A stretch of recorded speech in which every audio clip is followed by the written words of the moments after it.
Future என்ன ஆக போகுது உங்களுக்கு தெரியணுமா? நியூஸ் பார்க்காதீங்க, கமெண்ட் பாக்ஸை பாருங்க. சோசியல் மீடியாவுடைய கமெண்ட் பாக்ஸை நீங்க பார்த்தா 2035ல ஃபியூச்சர் எவ்வளோ மோசமாக போகுது, ரிலேஷன்ஷிப் நாசமா போக போகுது, எல்லா பேருடைய மென்டலி ஹெல்த் கொலாப்ஸ் ஆக போகுது.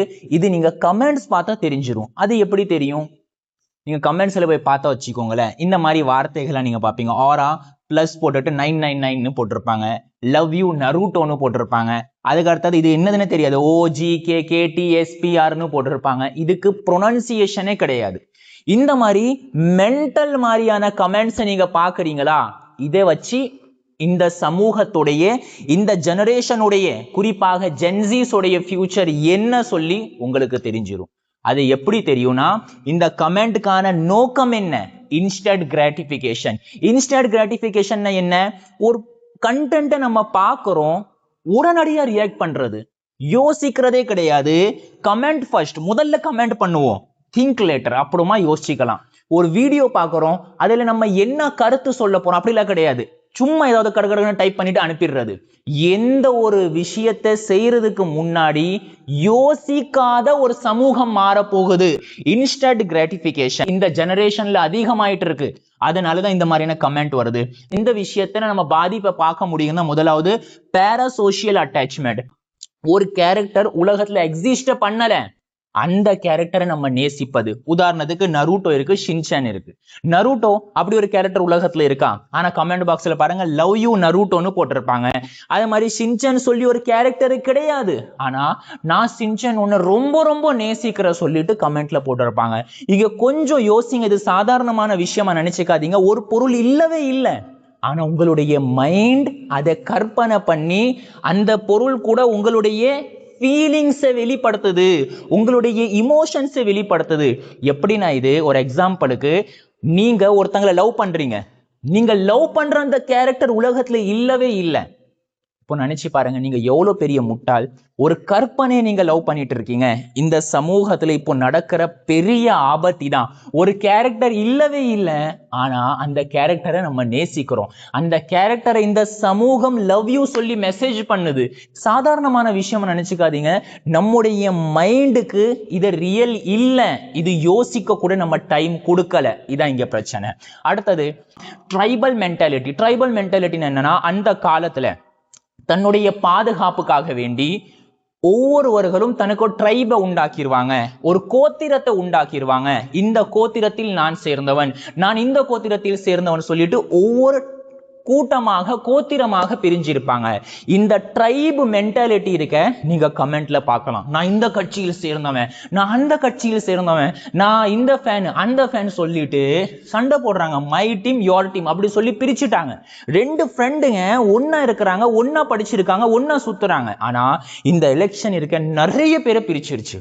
யோசிக்கிறது கிடையாது. நம்ம ஒருத்தங்களுக்கு சப்போர்ட் பண்றோமே, சப்போர்ட் பண்ணலாமா பண்ண வேண்டாம், முதல்ல ஏன் நம்ம சப்போர்ட் பண்றோம், நம்ம சப்போர்ட் பண்றதுனால பண்ணாதனால ஏதாவது நடக்குமா, பக்கமா கமெண்ட் அனுப்புறாங்க ஒரு குறிப்பிட்ட நபரை ப்ரொடெக்ட் பண்றதுக்காக வேண்டி.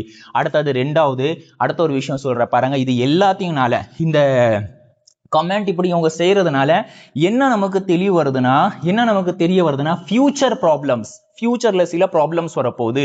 இந்த மென்டாலிட்டி உண்டாகுனதுனால ஃபியூச்சர்ல பெரிய ப்ராப்ளம் நம்ம என்ன சந்திக்க போறோம்னா, லெஸ் ஃபோக்கஸ். யாருக்குமே ஃபோக்கஸ் இருக்காது. நீங்க யார்கிட்டயாவது பேசினா நீங்க என்ன பேசுறீங்கன்னு அவங்களால புரிய முடியாது. நீங்க பேசினா, நீங்க எவ்வளவு கருத்துள்ள விஷயத்தை பேசினாலும் நீங்க உளர்றதாக உங்களுக்கு தெரியும். இதான் ஃபியூச்சர்ல பெரிய ப்ராப்ளமா வரப்போகுது. லெஸ் ஃபோக்கஸ், எதுலையுமே ஃபோக்கஸ் கிடையாது.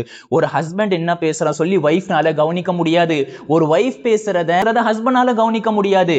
பேரண்ட்ஸ் என்ன பேசுறாங்க சொல்லி குழந்தைங்க ஃபோக்கஸ் கொடுக்க முடியாது. ஏன்? ஃபோக்கஸே இருக்காது. அட்டென்ஷன் ஸ்பென் இருக்கு, அப்படியே குறைஞ்சிக்கிட்டே வரும். இது ஃபியூச்சர்ல வரக்கூடிய பெரிய பிரச்சனை. அடுத்த லெஸ் பேஷன்ஸ், மோர் ரியாக்ஷன்ஸ். ஒரு விஷயத்தை அமைதியாக நிதானமாக கேட்கறது ரொம்ப ரொம்ப குறைஞ்சிரும். அதிகமாக ரியாக்ட் பண்ற தன்மை ஏற்படும். யாராவது ஒரு விஷயம் சொல்றாங்கன்னா எப்படி அது கவுண்டர் அட்டாக் கொடுக்கிறது, எப்படி அதை மறுக்கிறது, எப்படி நம்முடைய ஃபீலிங்ஸை, நம்முடைய இமோஷனை வெளிப்படுத்துறது சொல்லி ஒவ்வொருத்தங்களும் ரியாக்ட் பண்றதுல ஃபோக்கஸ் பண்ணுவாங்க, கவனம் செலுத்துவாங்க. ஆனா யாருமே அமைதியாக நிதானமாக இருந்து கேட்க மாட்டாங்க. இதான் இங்க பிரச்சனை. நீங்க வீடியோ பாக்குறீங்க, கமெண்ட்ல போய் திட்டிடுறீங்க, என்ன பேசுறாங்கன்னு தெரியாது. ஒரு குறிப்பிட்ட நபருடைய போட்டோவை பார்த்தாலும் உங்களுக்கு வெறுப்பாயிருது. ஏன் அப்படி வெறுப்பு? உங்க கூட அவர் என்ன பண்ணிருக்காரு? அதுல எந்த ஒரு கேள்வியும் கேட்கறது கிடையாது. வெறும் ரியாக்ஷன்ல நம்ம பிஸியா இருக்கோம். இதனால ஃபியூச்சர்ல நம்ம இந்த மாதிரி பிரச்சனைகள்லாம் சந்திப்போம். ரிலேஷன் நாசமாக போகுது. இப்போ சொல்றேன், யாரெல்லாம் இன்னும் கல்யாணம் முடிக்காம இருக்கீங்களோ, ஃபியூச்சர்ல உங்களுக்கு ஒரு பெரிய ஆப்பு வெயிட்டிங்ல இருக்கு. எல்லா பேருக்கும் நான் சொல்லல, மேக்ஸிமம் 90% மக்கள் ரிலேஷன்ல பெரிய இஷ்யூவை சந்திக்க போறீங்க. இப்போ மென்டலி ரெடியா இருங்க. இந்த வார்த்தையை சாதாரணமா நினைச்சுக்காதீங்க. உங்களுக்கு ஹஸ்பண்டா வர்ற, உங்களுக்கு வைஃபா வர்றவங்க உங்களுடைய பேச்சை கேட்க மாட்டாங்க. உங்க கூட வெறும் சண்டை போட்டுட்டே இருப்பாங்க. அவங்களுக்குன்னு போன்ல ஒரு உலகத்தை கிரியேட் பண்ணிடுவாங்க. உங்களுக்கு எந்த ஒரு வேல்யூ இருக்காது. ரெண்டாவது விஷயம், உங்களுக்கு வேல்யூ இருக்காது. ரெண்டாவது விஷயம் என்ன தெரியுமா? ஃபியூச்சர்ல அஃபேர்ஸ் அதிகமாக போகுது. நீங்க யாரை மேரேஜ் பண்ணிருக்கீங்களோ அந்த உங்களுடைய பொண்டாட்டி, நீங்க யாரை மேரேஜ் பண்ணிருக்கீங்களோ அந்த உங்களுடைய ஹஸ்பண்ட், நிறைய பேர் கூட அஃபேர் வைக்க போறாங்க. ஜென்யூனான ரிலேஷன் ரொம்ப ரொம்ப ரொம்ப ரேர் ஆயிரும், ரொம்ப ரொம்ப அரிதாயிரும். இந்த வார்த்தை நோட் பண்ணிருங்க. ஏன் தெரியுமா? எப்படி ஒரு ஷார்ட்டை நம்ம பார்க்குறோம், அது நமக்கு ஒரு சந்தோஷத்தை கொடுக்குது, திருப்பி நம்ம அதை ஸ்க்ரோல் பண்றோமோ, அந்த சந்தோஷத்துக்கு அடுத்து இன்னொரு சந்தோஷத்தை தேடுறதுக்காக வேண்டி, அதே மாதிரி தான் ஒரு ரிலேஷன்ல மக்கள் இருப்பாங்க.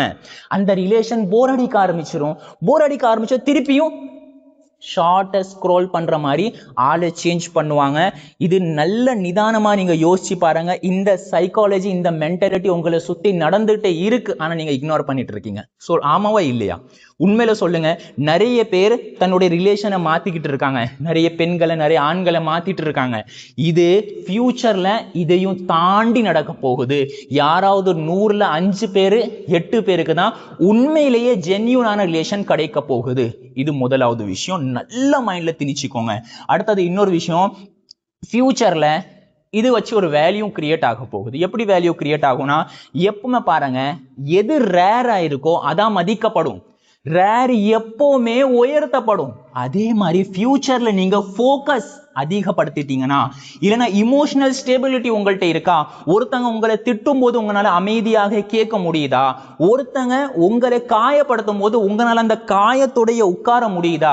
யாராவது உங்களை திட்டும் போது அவருடைய ஃபேஸை பார்த்து ஒரு சின்னதா ஸ்மைல் கொடுக்க உங்களால முடியுதுன்னா, அதே மாதிரி டீப் திங்கிங், ஒரு விஷயத்தை பிடிச்சி நீங்க ரொம்ப ஆழமாக யோசிக்கிறீங்க.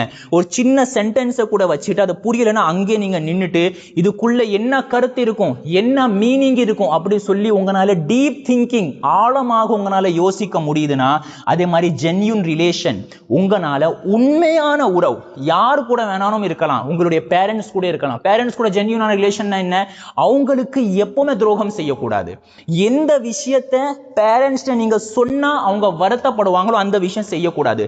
நீங்க ஸ்மோக் பண்ண பேரண்ட்ஸ் வருத்தப்படுவாங்களா இல்லையா? நீங்க பான் வீடியோ பார்த்தாலோ, மாஸ்டர்பேஷன் பண்ணாலோ, இல்லனா உங்களுடைய கேர்ள் ஃப்ரெண்ட் கூட நீங்க சுத்தினாலோ, இல்லனா நீங்க உங்களுடைய பாய் ஃப்ரெண்ட் கூட சுத்தினாலோ பேரண்ட்ஸ் வருத்தப்படுவாங்களா இல்லையா?